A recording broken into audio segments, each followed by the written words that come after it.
Hi, I'm Natalie Maines, and I support the West Memphis Three.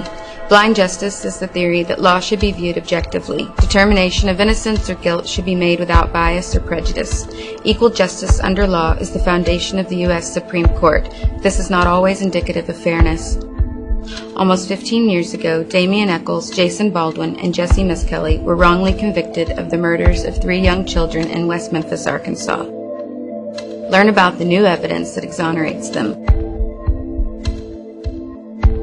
14 and a half years ago, the gruesome murders of 3 8-year-old boys shocked West Memphis, Arkansas. Stevie Branch, Christopher Byers, and Michael Moore, 2nd grade playmates, were found beaten to death, naked and bound in shallow water. Police arrested 3 teenagers, including an alleged devil-worshipping ringleader named Damien Echols. Echols and 16-year-old Jason Baldwin denied involvement, but 17-year-old Jessie Misskelley confessed, telling authorities they killed the boys after a chance encounter in the woods.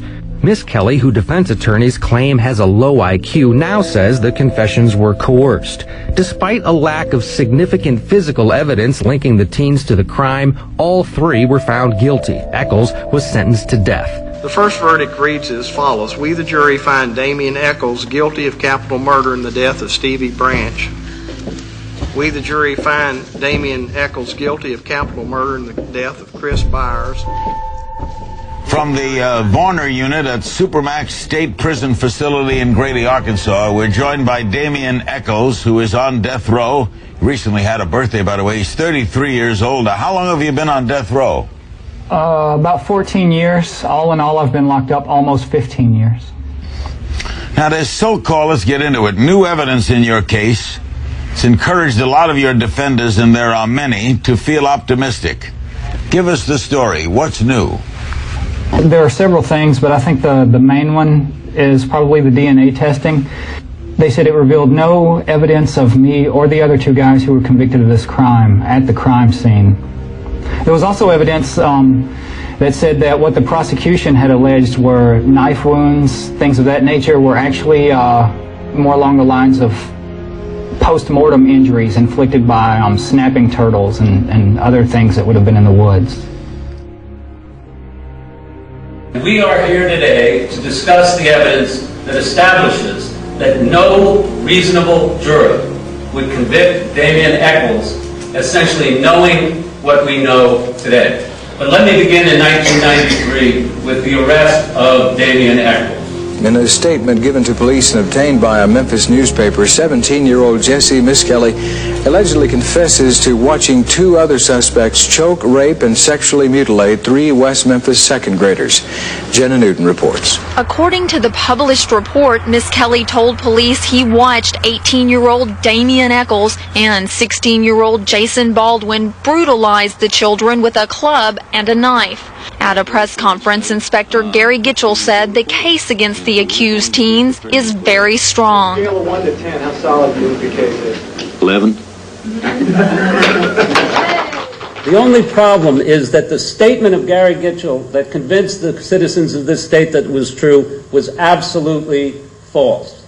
He knew, he had to know, that then as now, there was not a single piece of credible evidence that tied Damien Echols to these crimes. The 2 pieces of evidence that existed at that time were a statement by a woman who was facing embezzlement charges that she would play detective, find out what went on in this case. She knew Misskelley, and she told the police that as a detective, Misskelley had taken her with Damien Echols to a Satanic SBAT.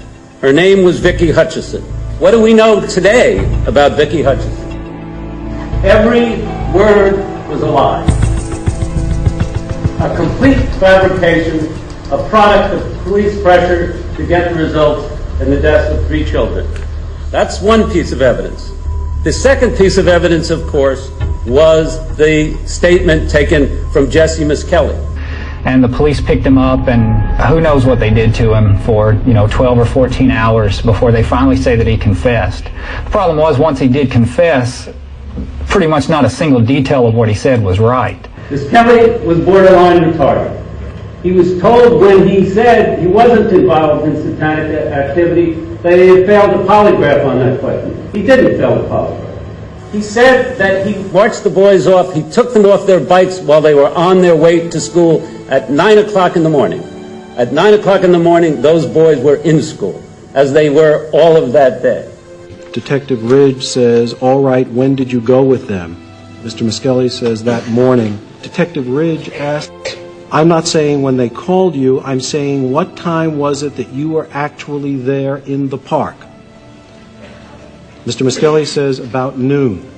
Detective Ridge now says, okay, was it after school had let out? This is immediately after Jessie saying it's at noon. He's now suggesting it must be later by saying, is it after school let out?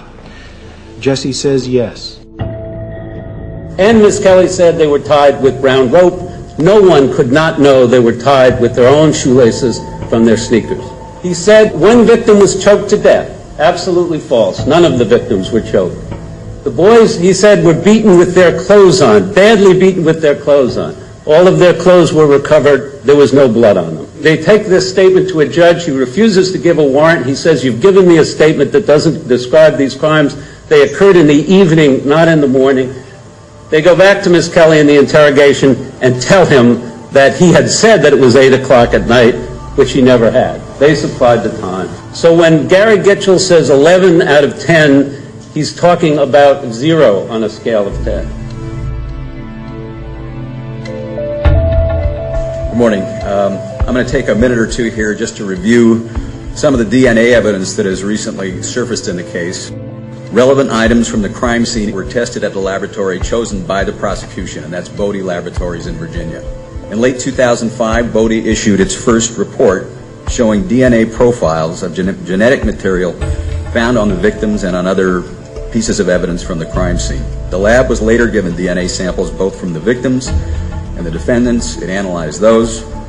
In the end, none of the Bodie reports could link any of the DNA provided by the defendants to the victims or to the crime scene.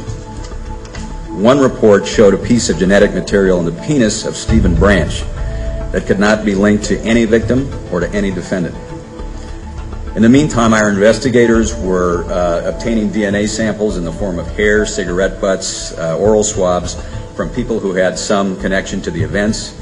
These included samples from several people, including Stephen Branch's stepfather, Terry Hobbs. And later we received a sample voluntarily given by David Jacoby, a friend of Terry Hobbs who was with Terry Hobbs on the day Stephen disappeared. We gave all these samples to Thomas Fedor, who's here today. He's an independent forensic serologist at the Serological Research Institute in California. Tom analyzed the samples and compared them to the testing results Bodie had already given us.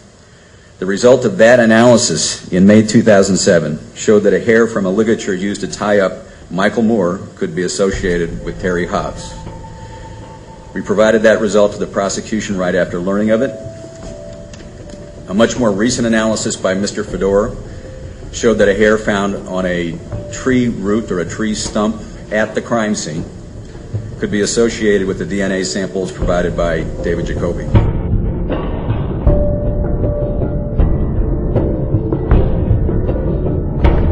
If the West Memphis Three are innocent, as Damien Echols supporters claim, then someone had to have murdered the 3 boys.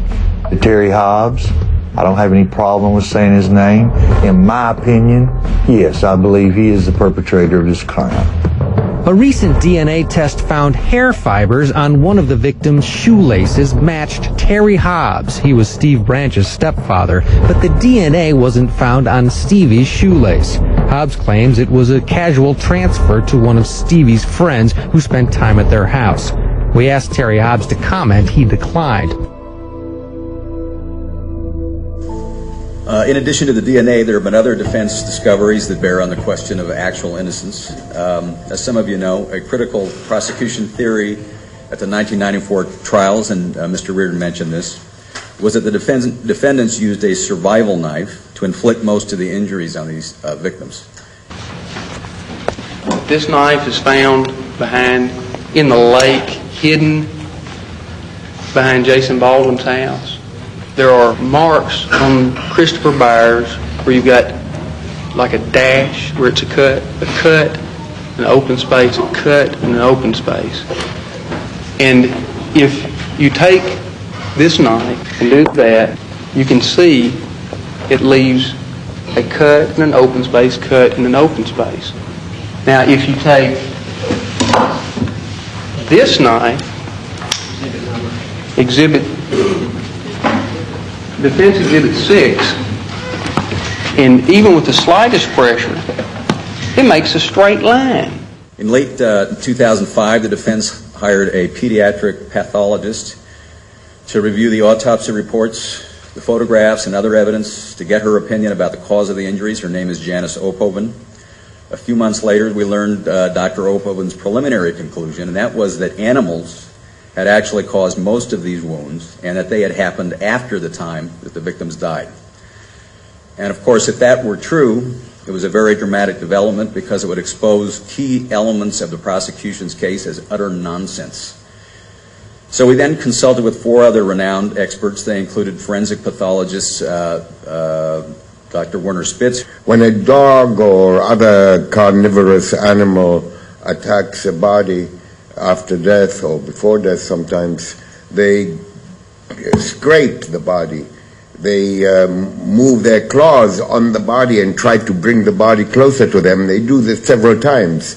And you have here 2 of the victims that have the same identical injury, and the spacing and the configuration of those injuries is not compatible with a serrated knife such as this, or for that matter, any knife.